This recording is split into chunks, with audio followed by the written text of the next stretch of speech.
السلام علیکم۔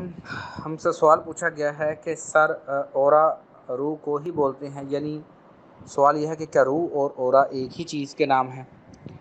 ایک طرف سے اس کا جواب یہ ہے کہ ایک طرف سے تو ہاں اور ایک طرف سے نہیں۔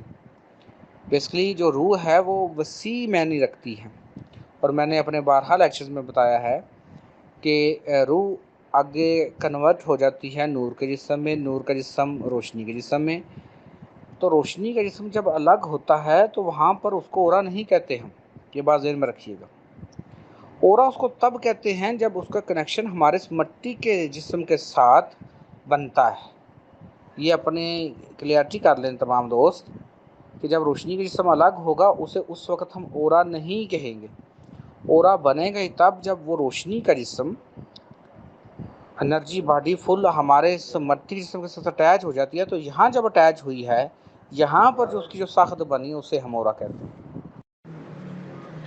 یہ جو ہمارا روشنی کا جسم ہے یہ بھی ڈبل شیڈ بناتا ہے۔ یہاں روشنی کے جسم سے میری مراد آپ کا روشنی کے جسم کا اس مٹی کے جسم کے ساتھ اٹیچ ہو جانا ہے۔ جب یہ اٹیچ ہے تو اس کے جو 7 پلگ لگے ہیں، 7 سوئچ لگے ہیں، 7 تاریں لگی ہیں آپ کے اس مٹی کے جسم میں، تو یہ انر جا کر پھر ایک روشنی کی شکل اختیار کرتے ہیں۔ یہ بھی بات ذہن میں رکھیے گا۔ اس لیے تو جب ہم آگے مراقبہ کرتے ہیں تو ہمیں اپنے اندر سے ایسے ایک جسم نکلتا ہوا محسوس ہوتا ہے، جیسے ہمیں ایسا لگتا ہے کہ ہم اپنے اس مٹی جسم سے باہر آ رہے ہیں۔ یہ بڑی ایک چیز سمجھنے والی ہے، جو جب آپ اس کا پریکٹیکلی تجربہ کریں گے تو پھر آپ کو یہ حقیقت میں پوری چیز جو ہے وہ سمجھ آئے گی۔